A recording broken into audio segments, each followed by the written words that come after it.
সামান্য ভুলের কারণে আমার এতদিনের স্বপ্ন প্রায় শেষের পথে। নিজের অবহেলার জন্য এত বড় ক্ষতি হয়ে যাবে আগে ভাবতে পারি। মূলত ভাই আমাদের যে মুরগির ঘর আছে সেটা আমরা প্রতি 15 দিন পর পর পরিষ্কার করি। পরিষ্কার শেষে আমাদের যে জীবাণু মারা ওষুধ আছে ওইটা পানির সাথে গুলাই স্প্রে করে, যে কারণে আলহামদুলিল্লাহ এখনো অবধি আমাদের মুরগির কোনো প্রবলেম হয় না। এইবারে ঈদ থাকায় ওইভাবে মুরগির ঘরে আসা হয় না, আর যে কারণে অতিরিক্ত মুরগির ঘরে গ্যাস হয়ে যায়। গ্যাস হওয়ার কারণে মুরগির চোখ ফুলে যায়, যে কারণে মুরগি ঠিকঠাক ভাবে দেখতে পারে। আর মুরগি ঠিকঠাক ভাবে না দেখতে পারার কারণে দিন দিন মুরগি না খাতি খাতি শুকোয় যায়। যে কারণে ভাই আজকে কিন্তু আমি আধা পানি খেয়ে লাগে পড়ছি কাজে। আর যেহেতু আধা পানি খেয়ে নামে পড়ছি কাজে, সেহেতু কিন্তু আজকে আমরা মুরগি ঘর না সাথে কিন্তু পুরো ছাদটাও পরিষ্কার করব। এতে করে আমার মুরগির ভাইরাস হওয়ার সম্ভাবনাটাও কমে আসবে। যে কারণে আমি কিন্তু ভাই সলাতে নিয়ে নামে পড়ছি আজকে কাজ। আর এখন সব ময়লা আমরা বালতিতে উঠাই নিব, আর এরপরে কিন্তু আমরা যে বালতি আছে সেটা নিচে নিয়ে যাব। আগে কাহে কুয়ে যত ময়লা আছে সবগুলো আমরা বালতিতে উঠাই নি, আর সব ময়লা বালতিতে উঠানোর পরে আমরা চলে যাব মুরগির ঘরে। মূলত পাখি মুরগি একই ঘর, খালি মাঝখানে একটা পার্টিশন দিয়ে। আর পাখির ঘর কিন্তু ময়লা হয় না বললেই চলে। আর মুরগির ঘরে তাকাইলে মনে হচ্ছে ভাই 10 বছর ধরে মুরগির ঘর পরিষ্কার করা হয় না, কিন্তু ভাই 23 দিন আগে মুরগির ঘর পরিষ্কার করা হয়েছে। মাত্র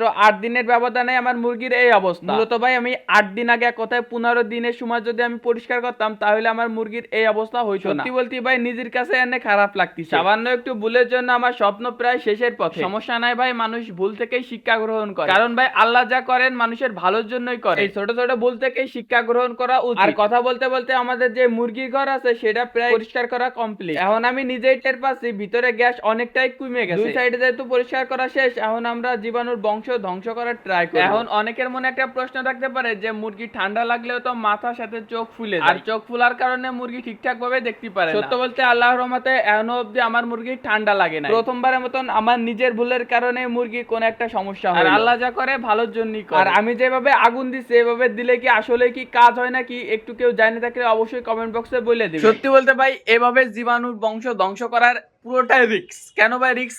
কারণ আমি যখন আগুন দিচ্ছিলাম, আশপাশে যখন আগুন দিচ্ছিলাম, তখন কিন্তু এই যে কাপড় গলে আগুন ধরে যাওয়ার একটা সম্ভাবনা থাকে। এই ক্ষেত্রে সব থেকে বেশি ভালো হবে ভাই স্প্রে করা, যে কারণে আগুন নিভাইছি আমি স্প্রে করার জন্য।